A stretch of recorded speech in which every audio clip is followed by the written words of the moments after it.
Bom dia, tudo bem? Mais um sábado que chega e com ele chega o meu, o seu, o nosso Super Saudável. Um programa criado exclusivamente para você, que deseja se informar mais sobre saúde, qualidade de vida e bem-estar. E eu te convido agora para estar junto comigo a partir de agora até às 11 horas da manhã. E para me ajudar a fazer o programa, me diz uma coisa, você tem algum parente ou amigo que esteja passando por algum problema de saúde?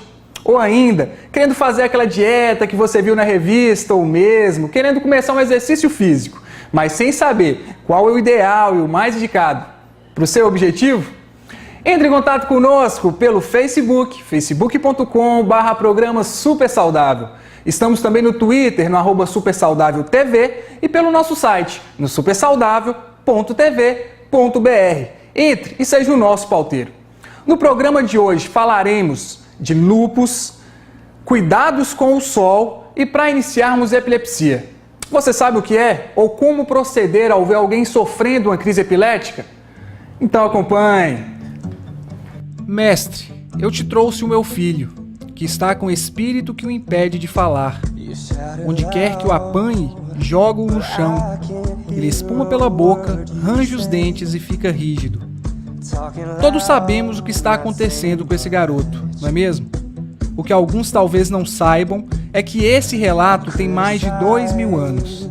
Naquela época, as ideias relacionadas às doenças geralmente vinculavam-se a fenômenos sobrenaturais, magia ou maldições. Hoje, sabemos que aproximadamente 1% da população mundial, cerca de 60 milhões de pessoas, é acometida por crises epilépticas recorrentes, resultantes de uma hiperatividade dos neurônios e circuitos cerebrais. A essa síndrome chamamos epilepsia, que na língua original significa ser apanhado de surpresa. Olha, a epilepsia é uma doença neurológica de várias causas, cujo sintoma principal é levar à ocorrência de crises epiléticas. O que acontece com o cérebro de quem tem epilepsia?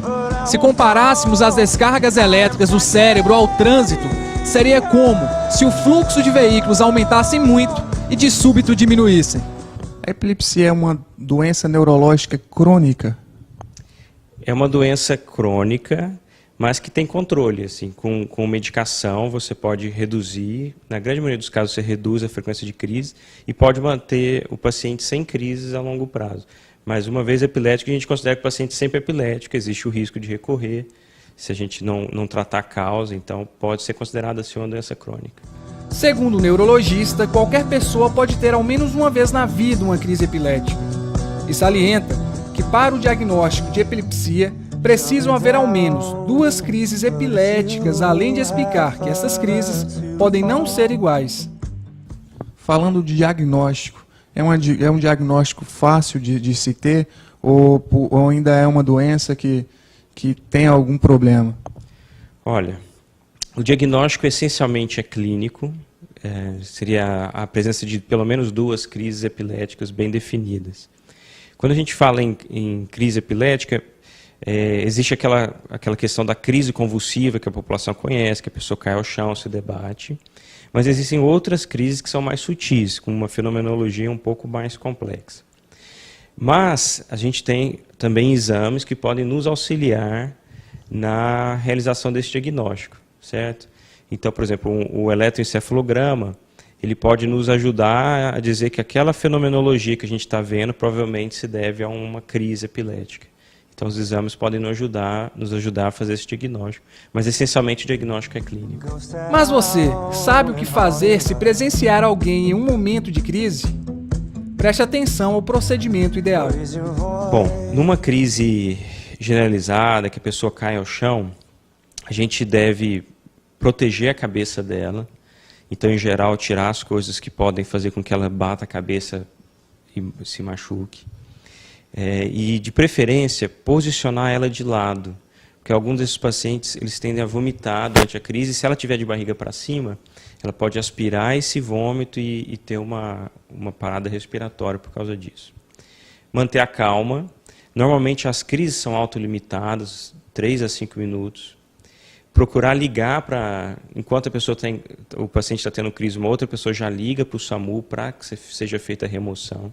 E jamais, em hipótese alguma, querer enfiar a mão na boca do paciente para desenrolar a língua, esse tipo de coisa, que isso não deve ser feito. A pessoa pode ter uma mordedura no momento da crise e até causar uma lesão na mão da pessoa. Então isso não é necessário. Posiciona a pessoa deitada, coloca um travesseirinho, se estiver disponível, próximo à cabeça, põe ela deitada de lado e chama a ambulância, sempre mantendo a calma. As crises epiléticas causam dano ao cérebro? Podem causar. Classicamente, se ela for muito duradoura, ela pode causar um dano ao cérebro, sim. Então, uma crise que dure mais de 30 minutos, com certeza ela vai começar a causar dano ao cérebro. Estudos têm apontado inúmeros efeitos benéficos do ômega 3. Agora, uma pesquisa feita por cientistas da Universidade Federal de São Paulo e de outras instituições indica que o ômega 3 também pode ser um forte aliado no combate à epilepsia. Com testes experimentais feitos em ratos, os pesquisadores verificaram que esse tipo de ácido graxo é capaz de minimizar a morte de neurônios durante crises epiléticas, além de ajudar na regeneração do tecido cerebral. Os especialistas alertam: o ômega 3 dos alimentos não substituem o tratamento. O ômega 3 é uma suplementação ao tratamento prescrito pelos médicos. A base do tratamento para a epilepsia é medicamentoso. Então existem medicamentos que são bastante eficazes, que já estão no mercado há mais de 50 anos e que ajudam a controlar as crises na imensa maioria dos pacientes. Existem alguns pacientes que são refratários ou intolerantes a essas drogas mais antigas. Então já existem medicações que foram lançadas nos últimos 20 anos que têm um potencial, uma eficácia muito boa também, uma tolerabilidade muito boa. E existem pacientes que não conseguem controlar suas crises com o tratamento clínico. E aí, a depender do caso, obviamente, existe a possibilidade de fazer um tratamento cirúrgico, se identificando o local do cérebro onde há o desencadeamento das crises e fazer então uma cirurgia apropriada. E existem outros tratamentos também, assim, mais raros, mas alguns tipos de dieta baseado em gordura, uns marcapassos que são colocados no nervo vago. Então existem outras formas de tratamento que são menos rotineiras e mais indicadas para casos super refratários, mas a base do tratamento é o tratamento medicamentoso clínico. A falta de informação ainda, o preconceito, atrapalha muito a condição social do epilético? Muito. Sim, nós somos do século XXI e a gente vê ainda algumas pessoas pensando que se encostar num paciente tendo crise ele vai pegar isso. Quer dizer, e isso gera um estigma social muito grande, né? A epilepsia é uma doença como qualquer outra e que a gente tem que fazer o máximo possível para estar ajudando as pessoas que sofrem dela, obviamente sem nenhum tipo de preconceito, não tem nada de contagioso a epilepsia. E o maior problema que eu vejo hoje em relação a ela realmente é esse estigma social que ela leva para os pacientes. A discriminação pode ser uma barreira para o conhecimento. Olhe os fatos e acabe com a discriminação.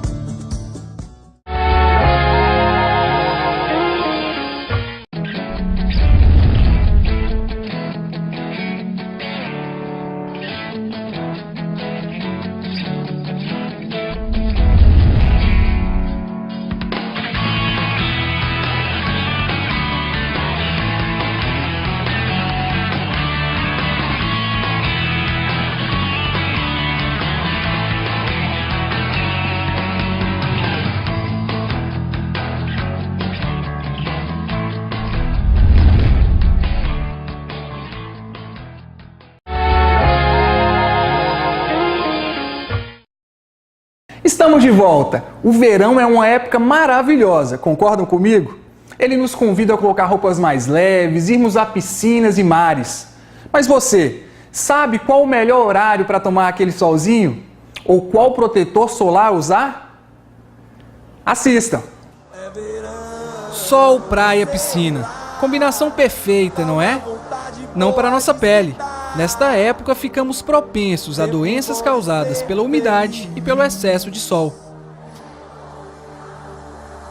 Pode namorar. Quais problemas o sol pode trazer à nossa pele se passarmos do limite? Bom, primeiro problema pode ser uma queimadura que pode atingir proporções graves, mas também pode provocar o envelhecimento cutâneo, aparecimento a longo ou médio prazo de cânceres de pele, são os problemas mais comuns. O sol, em uma dosagem adequada, faz bem à nossa saúde, não é isso? Eu gosto muito do sol, eu acho que ele é um amigo, desde que usufruído da maneira correta. Então nós temos que tomar um sol nos horários adequados e com os filtros solares adequados para cada pessoa. A exposição ao sol é necessária, mas é preciso equilíbrio. A falta de proteção adequada pode provocar queimaduras leves e lesões graves. A exposição solar moderada, sem proteção, não mais do que 15 minutos por dia, é benéfica e indispensável. Estimula a circulação sanguínea e sintetiza vitamina D, importante para fortalecer a musculatura do corpo e o sistema imunológico contra doenças. Por outro lado, a radiação em doses excessivas causa queimaduras, envelhecimento precoce e melanoma, um tipo de câncer. Os perigos do sol são tantos que desde o ano passado, a Academia Americana de Dermatologia mudou a recomendação em fotoproteção. Em vez de fotoproteção 15, passou a indicar que a população use, no mínimo, fotoproteção 30. Além de escolher o fator certo para sua pele e de sua família, procure um produto com filtros UVA e UVB. Falando em cuidados, como escolher o protetor solar adequado? O protetor solar adequado, ele tem que ser escolhido de acordo com o tipo de pele, se a pele é mais oleosa, se a pele é mais seca, se é uma pele normal.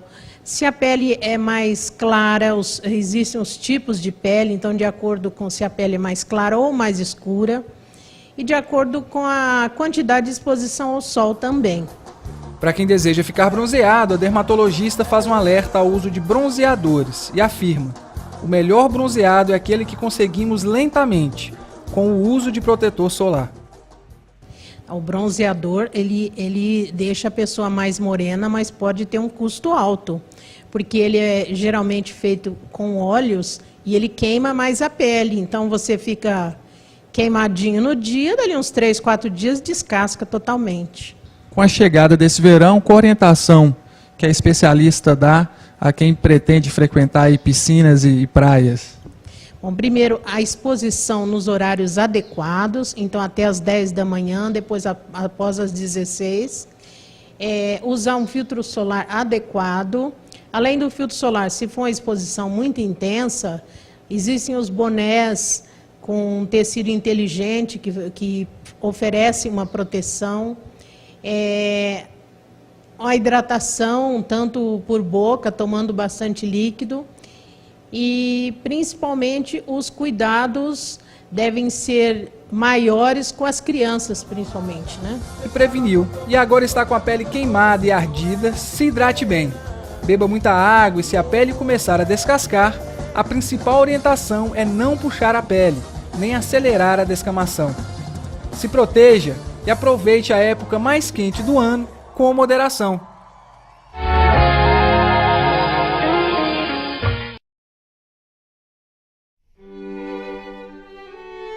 Sinta a exclusividade. Sinta o sabor. Sinta o conforto. Sinta o aroma. Sinta a sofisticação. Sinta o ambiente. Sinta a alegria.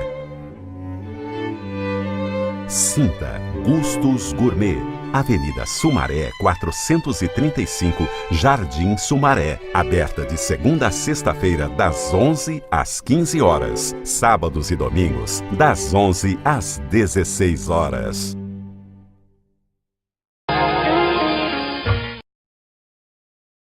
Você já ouviu falar em lúpus? É uma doença sem cura, de origem desconhecida, que desequilibra o nosso sistema imunológico e agride gravemente nossos músculos, órgãos e até mesmo os ossos. Acompanhe a matéria. A apresentadora Astrid Fontinelli foi diagnosticada com lúpus neste ano. Mas ela não foi a única celebridade a divulgar a doença. Lady Gaga, o cantor Seal, a cantora Toni Braxton, entre outros, fazem parte e aumentam o número de pessoas com a doença, que nos Estados Unidos afeta cerca de 2 milhões de pessoas. No Brasil, ainda não há estatísticas oficiais. Mas o que é o lúpus? Lúpus, o termo lúpus vem do termo lobo, né? Porque tem um lobo na Inglaterra, que ele tem uma mancha vermelha aqui na cara, daí o nome lúpus eritematoso. Lúpus é uma doença autoimune. Doença autoimune é aquela onde o seu corpo passa a produzir anticorpos contra você mesmo, ou seja, o seu próprio corpo ataca o seu próprio corpo. O diagnóstico é difícil. O lúpus pode se manifestar de diversas formas. Como a defesa do organismo se volta contra o próprio corpo, pode atacar pele, articulações, pulmão, rins. Qualquer problema nesses órgãos podem ser sintomas de lúpus. O lúpus é uma doença multissintomática. No seriado norte-americano House, um bordão foi criado: não é lúpus. O lúpus é uma doença crônica, mais comum em mulheres. Os sintomas variam bastante, daí sua citação repetitiva no programa. O lúpus ele pode te dar sintomas do fio de cabelo à unha do pé. Mas a grande maioria dos pacientes tem o chamado lúpus cutâneo articular. Cutâneo é aquele que pega a pele, classicamente aquela lesão vermelha aqui em cima do nariz e na região malar, que é a lesão em asa de borboleta, que todo mundo conhece. As lesões de fotossensibilidade, nos lugares onde o sol bate, fica extremamente vermelho. A hora que você vira o braço do paciente, está todinho branquinho. Você olha aqui o V do decote, está vermelho. Você abre a blusa, está limpinho. Você olha aqui debaixo das suas pálpebras, está todo normal. Debaixo do seu queixo, tudo normal. E o restante, onde o sol bate, bastante vermelho. Então as manchas na pele são as mais comuns. Depois os quadros das juntas, mas você pode ter acometimento do cérebro, do olho, do nariz, do ouvido, da boca, ou de qualquer parte do corpo. Os mais temidas é o cérebro, o coração e o rim. E existiriam causas pré-determinadas para que isso aconteça? Componentes genéticos, por exemplo, seriam uma dessas causas? Olha, essa é uma questão extremamente importante e delicada, porque as pesquisas todas estão voltadas justamente para a causa. Porque quando você vai tratar uma doença, você tratar a causa, você liquida a doença. E nós ainda não sabemos a causa do lúpus. Nós sabemos que pessoas que pertencem a famílias que têm doença autoimune têm mais chance de ter lúpus. Então, o que você falou, tem componente genético? Sim, tem. Também há componentes infecciosos e acreditamos que determinados tipos de vírus possam também funcionar como gatilho. E, indiscutivelmente, pelo fato das mulheres serem acometidas muito mais frequentemente que nós homens, há um fator hormonal. Então nós temos aí hoje um fator genético, um fator infeccioso e um fator hormonal. Há determinadas medicações que também podem desencadear a doença, que é o lúpus induzido por droga. Então você tem hoje essas 4 categorias de possíveis causas de lúpus eritematoso sistêmico. Segundo o reumatologista, existem situações que o portador da doença deve evitar. Olha, o sol é indiscutivelmente prejudicial para a grande maioria dos pacientes. A luz fria, também há alguns estudos mostrando que ela pode prejudicar, mas não chega aos pés do sol. Então falar em fototerapia, que é uma questão de moda, bronzeamento artificial, esqueça. Existe também a questão dos hormônios. Há um grupo de paciente que a pílula anticoncepcional, que o hormônio de terapia hormonal, isso pode trazer algumas complicações, mas não é uma regra geral. Nós temos que individualizar caso a caso. A doença não tem cura, ela seria uma doença crônica, seria isso? E se sim, como é o tratamento? Olha, se você imaginar que na década de 80 a sobrevida média dos pacientes era 5 anos, hoje, no século XXI, o paciente ele vai morrer de velho, ou vai morrer de outra coisa que não do lúpus. A questão de cura é uma questão complicada. Eu tenho hoje um arsenal terapêutico que eu consigo fazer o paciente ficar como se fosse curado. E quanto mais velho você fica, menor a chance do lúpus te atacar. Essa doença ela não respeita nada. Eu tenho pacientes de 90 anos com lúpus e bem bravo, mas não é regra, é exceção. A regra é, lúpus gosta de mulheres jovens, que vai da puberdade até os 40 anos de idade. Depois dessa faixa etária, a tendência da doença é ser mais branda, o tratamento mais simples. Isso é uma regra geral. Então, muitos pacientes que nós tratamos há já anos no HC, desde que eu era aluno, hoje vão lá só para me falar oi e não tomam mais uma aspirina sequer. Então, falar que não tem cura, eu não vou dizer. Falar que tem cura também não. É uma doença que tem um controle maravilhoso. Quais orientações, então, que seriam interessantes estar passando para quem é portador e para quem não é portador e convive com pessoas com essa doença? Olha, eu gostei da pergunta. A primeira coisa é que a gente convive no dia a dia com esse tipo de doença e há um estigma muito grande. Se você tem lúpus, você vai morrer. Mentira. Lúpus não passa, lúpus não pega, lúpus é uma doença como outra qualquer, que nós temos hoje excelentes tratamentos. Mas nós precisamos muito que o paciente siga a orientação de quem sabe. Siga as recomendações médicas. Eu estava comentando paralelo com você aqui, que eu estou com uma paciente internada gravíssima nesse momento, não porque a doença dela é grave, porque ela foi uma relapsa, ela não tomou os remédios indicados. E isso foi durante alguns anos. Então, água mole e pedra dura, tanto bate até que fura. Agora ela está ruim mesmo, mas porque ela não tomou o remédio. Então a mensagem é: trate a sua doença, faça o seu acompanhamento com o médico especialista. A doença tem tratamentos maravilhosos, você pode ter uma vida totalmente normal. Até mesmo ter filho, muitas delas que têm esse estigma que não pode ter filho. Nem todo mundo pode, mas a maioria pode. Com a evolução da ciência e tecnologia, a doença que no passado era considerada fatal, hoje é facilmente controlada. Hoje, o que pode ser fatal é a falta de informação. Tudo que é bom passa rápido. Chegou a hora, o Super Saudável fica por aqui. Muito obrigado pela sua companhia, tenham um ótimo fim de semana, fiquem com Deus e até sábado que vem, às 10h30 da manhã. Até lá!